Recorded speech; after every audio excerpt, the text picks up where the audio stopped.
Estamos de volta e agora vamos falar de direito. É que o ex-presidente Michel Temer sancionou em dezembro do ano passado uma lei que regulamenta o distrato, que é a quebra do contrato de financiamento do imóvel na planta e também a resolução do contrato de compra e venda de imóveis. Gente, a nova lei, que tem vigência imediata, acrescenta e altera informações em diversos artigos da Constituição, trazendo então importantes mudanças para o setor imobiliário. Se você precisa vender ou mesmo comprar o imóvel ou tem dúvidas, sobre os processos que envolvem aí este trâmite, este assunto, para nos ajudar a entender melhor, eu recebo agora aqui no programa o advogado João Paulo Gonçalves. João Paulo, bom dia. Bom dia. Bem-vindo aqui ao Manhã da Piedade. Obrigado. Então, mudanças que estão valendo já desde o início, do final do ano passado. Sim, no final do ano. Ainda trazem muitas dúvidas para a população na hora de assinar um contrato de compra e venda? Com certeza. Ainda há uma certa insegurança, por mais que a lei trouxe para normatizar várias situações, ela ainda traz uma insegurança. Agora, João Paulo, para a gente falar para quem está em casa, quais são os principais cuidados? A atenção da pessoa ela deve estar voltada, focada para quais questões principais na hora da elaboração de um contrato ali de compra e venda? Primeiro, é sempre estar bem assessorado por um advogado especialista, É imprescindível, É imprescindível, nesse momento. Porque sempre falo com meus clientes, quando você vai ao médico, você precisa de um especialista, você vai procurar um especialista para aquele problema, Então, no caso, seria um advogado de direito imobiliário. Ele vai dar as orientações, ver se o contrato está cumprindo a lei, que tem uns requisitos que que a lei prevê que o contrato deve ter, um quadro de resumo, as hipóteses de rescisão, valores, correções. Então, se tiver previsto isso, e ele vai dar o respaldo e alguma coisa que for para beneficiar o adquirente, é sempre válido. Quais são as principais cláusulas abusivas que é mais comum a gente encontrar nos contratos aí no mercado? Geralmente são as multas, Multas, algumas tarifas que estão embutidas lá no meio do contrato. De certa forma, assim, são multas abusivas, uma taxa que não tem previsibilidade na lei. Então, é nesse sentido que há alguma abusividade nos contratos. Quando a gente fala em distrato imobiliário, nós estamos falando da desistência ali da compra de um imóvel antes da entrega da chave, é isso? A rescisão, o distrato, ela pode ocorrer em qualquer momento. Em qualquer momento? Qualquer momento. Pode ocorrer por descumprimento tanto da consultora como do adquirente também, por uma situação econômica, uma crise da consultora. Surgiu algum imprevisto ali? Surgiu algum imprevisto, então aí vai verificar no contrato quais são as penalidades, quais são os direitos, para que então resolva-se esse contrato através de um distrato ou rescisão. Por isso a importância do que você disse lá no início, quando começou a nossa conversa, desse contrato está bem estruturado, está tudo detalhado aí, porque se ocorrer isso depois, da pessoa querer rescindir, não ter tanto problema. Sim, então tem que ser bem detalhado, da forma que garanta tanto as obrigações e direitos para a consultora como o adquirente também. Para os dois lados, é claro, Sim, claro. Agora, falando do consumidor, quais são os direitos do consumidor na hora, por exemplo, comprei um apartamento, aconteceu alguma coisa, algum imprevisto, não vou poder mais, quero desfazer esse contrato, rescindir o contrato. Quais direitos eu tenho? Sim, a lei, ela tem uma previsão bem interessante, que é ter uma analogia ao Código de Defesa do Consumidor, que é o direito de arrependimento, Ele tem que, o direito de arrependimento também, ele está expresso na lei da seguinte forma, que esse direito ele pode ser somente exercido de qual forma? Que a aquisição seja adquirida no estande de vendas ou fora da sede da consultora, E também o comprador, adquirente, ele tem que notificar, enviar uma carta com registro para que a consultora tome ciência do arrependimento. Esse arrependimento é preclusivo, ou seja, tem um prazo de 7 dias. Se não houver esse arrependimento de 7 dias, o contrato está válido. São 7 dias úteis? 7 dias corridos? 7 dias corridos. A lei falou 7 dias corridos. 7 dias corridos. E a forma, então, é um documento, tem que estar tudo registrado. Sim, tem que documentar. conta-se o prazo a partir da postagem dessa carta, né? Então, se postou hoje, então começa a correr esse prazo, né? O prazo dele. Se não ocorrer, aí presume-se válido o contrato. Aí, quais são os direitos nesse caso? Se ele houve algum certo pagamento, algum valor, ele tem o direito da restituição do valor eventualmente pago. Pois é, e aí é o valor total, por exemplo, deu uma entrada de um valor de 100 mil, é o valor total, ele tem direito? Se ele pagou 50 mil, ou 100 mil, ou 300 mil, ele tem o direito à restituição do valor total. Isso nesses 7 dias? Nesses 7 dias, né? Há outros casos, aí tem que verificar algumas penalidades, se é descumprimento por parte da incorporadora, da construtora, ou do parte do adquirente, né? Aí tem que ser avaliado. A lei possibilita várias situações, tanto se for do caso do adquirente, ele vai receber, se for por culpa dele, ele tem uma dedução das multas, né? Se for por culpa da consultora, aí ele tem um valor lá, inclusive com atualização monetária e juros de 1%. Agora, depois desses 7 dias, como você começou a falar agora, geralmente é 100 mil reais. Eu dei uma entrada de 100 mil reais e tem um mês de existir. Geralmente, qual é o mais comum da prática de porcentagem em termos aí de valores para quem está comprando? Geralmente é em torno de 25% a 50%. 25% a 50%. Isso. É uma prática que é possível, né, e legal, né? Então, dependendo dos casos, aí tem que ver também a previsibilidade do contrato. Talvez o contrato é menor, a multa é menor, e aí a variação vai ser também de reembolso, será menor.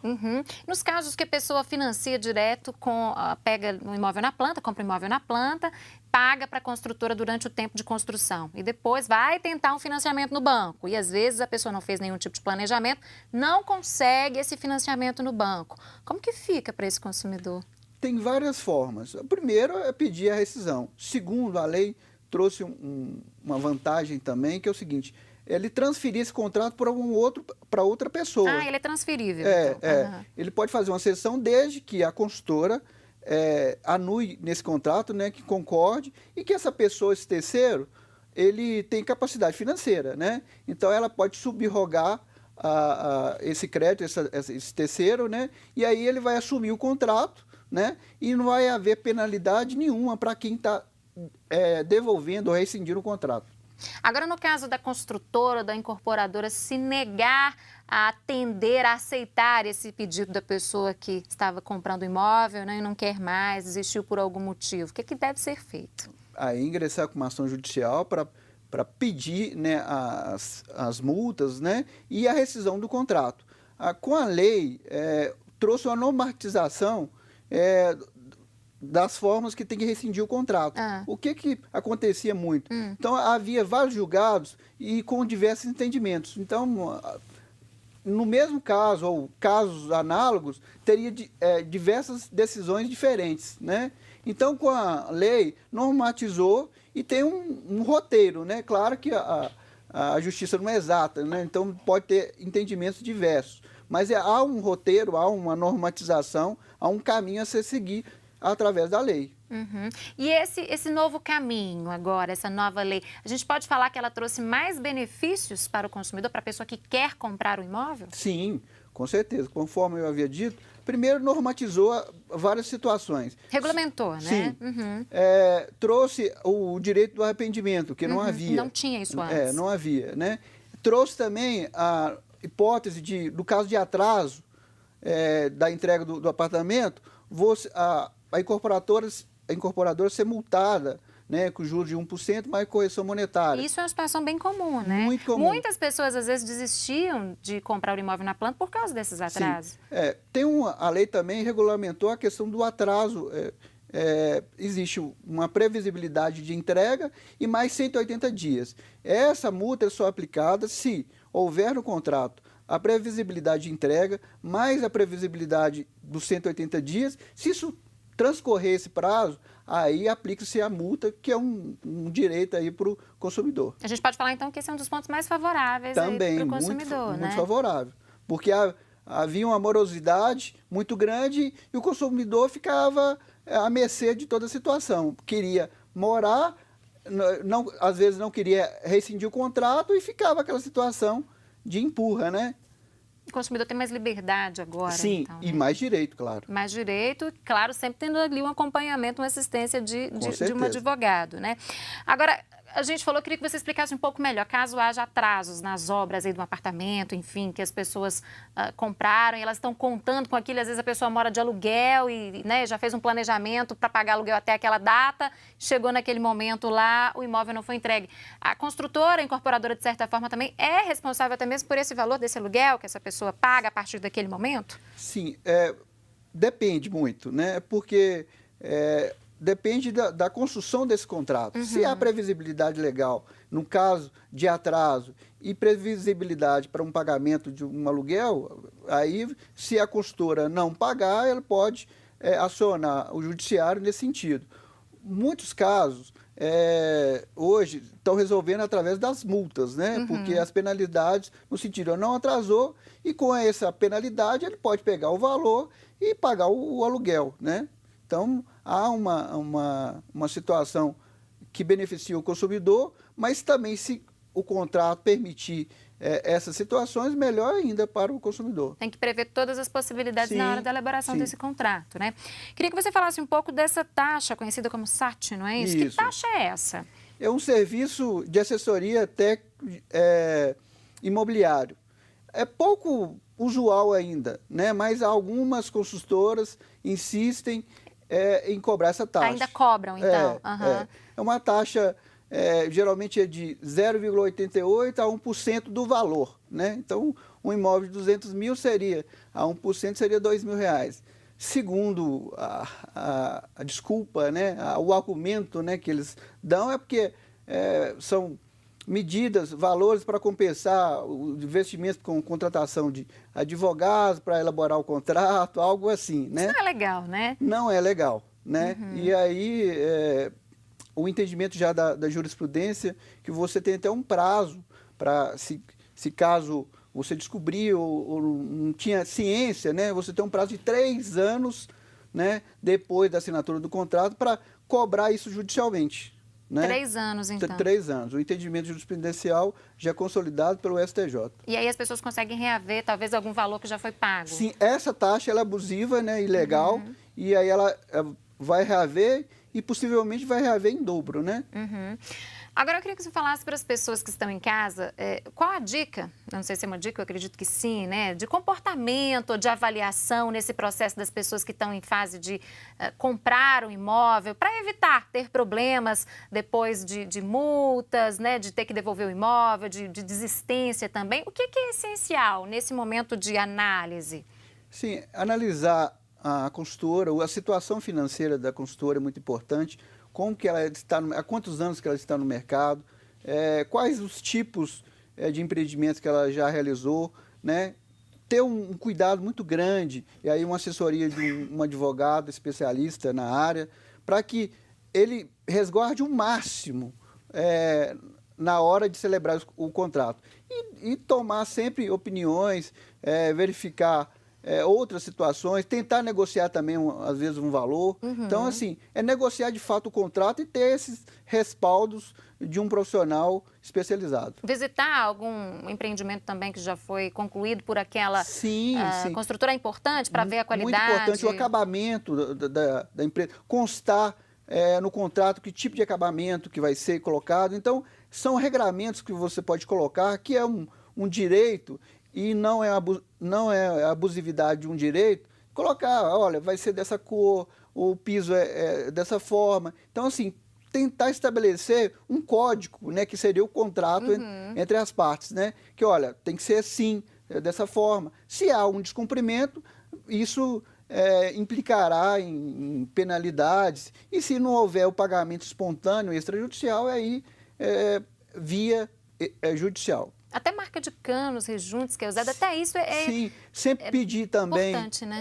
o levantamento, o levantamento topográfico, todas as plantas do empreendimento, tudo, para que, olha, até para quando for construir alguma coisa no prédio, no seu apartamento, eu sei que a rede elétrica está passando aqui, Tubulação. a tubulação. Então, assim, essas plantas são muito importantes. Então, sempre que pedir fazer um contrato desse, peça à consultora todas essas informações que ele vai utilizar ou hoje, ou amanhã, ou daqui a alguns anos, né? Ele vai precisar em algum momento da Sim, vida dele, né? Com certeza. Não, isso é muito sério, porque eu vejo pessoas falando, eu comprei um imóvel na planta, tá novinho, mas eu mudei para cá e já estou tendo problema com encanamentos, com tubulações. Então é falta de observar isso aí desde o início, né? Sim. E nós estamos falando de sonhos, né, doutor? Com Dos certeza. sonhos das pessoas, que é a maioria do brasileiro quer, quem não tem ainda quer ter uma casa própria, né? Com certeza. Então tem que avaliar isso com muito cuidado. Tem que resguardar muito, porque, igual você falou, é um sonho, e o sonho é difícil ser realizado, né? Então a gente tem que buscar de forma de proteger,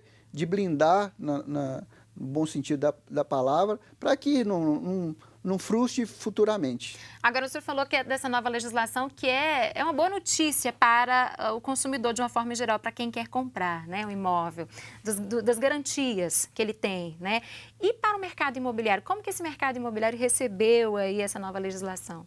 Sim, recebeu de forma muito positiva, porque havia diversos entendimentos por conta de várias decisões judiciais, né? Então, houve um regramento através da lei que determinou diversas diretrizes, né, nesse sentido, para que, olha, eu tenho que pagar essa multa ou ele tem que pagar aquela multa, então há um quadro, há informações de forma sucinta, né? Sucinta não, detalhada, para que os direitos e obrigações, tanto da incorporadora como do adquirente. Bom, na prática ficou tudo mais fácil. Sim. A clareza ali, Sim. tanto por parte de quem quer vender, o empresário que está lá fazendo comércio, está vendendo os apartamentos, quanto por parte do consumidor também. E as pessoas têm mais segurança também, não é? Isso não traz segurança também? Claro, demais. Muita coisa que havia insegurança, até mesmo para redigir um contrato, estava pronto e não sabia a forma. Então, há um roteiro, né? Eu falo que é o quadro geral lá, que é o resumo. Então, lá as partes, o índice de correção, a multa, a rescisão. Então, de uma forma resumida, isso aí é um requisito obrigatório de todos os contratos. Uhum. Não tem como depois falar que não sabia, né? Inclusive, a lei fala que se não houver esse quadro de resumo, a empresa, né, a consultora tem que sanar no prazo de 30 dias, senão a parte, o adquirente, pode até rescindir o contrato. Tá certo. João Paulo Gonçalves, agradeço muito sua vinda aqui no Manhã da Piedade. Muito obrigada pelas dicas, pelas informações e um ótimo dia. Obrigado, bom dia. E você aí do outro lado, aprendeu bastante hoje, né? Muitas novidades aí com essa regulamentação para o mercado imobiliário, né? Para você que vai comprar um imóvel. Bom, nós vamos fazer uma pequena pausa no nosso programa. Voltamos daqui a pouco com a reflexão do nosso arcebispo metropolitano. Não saia daí.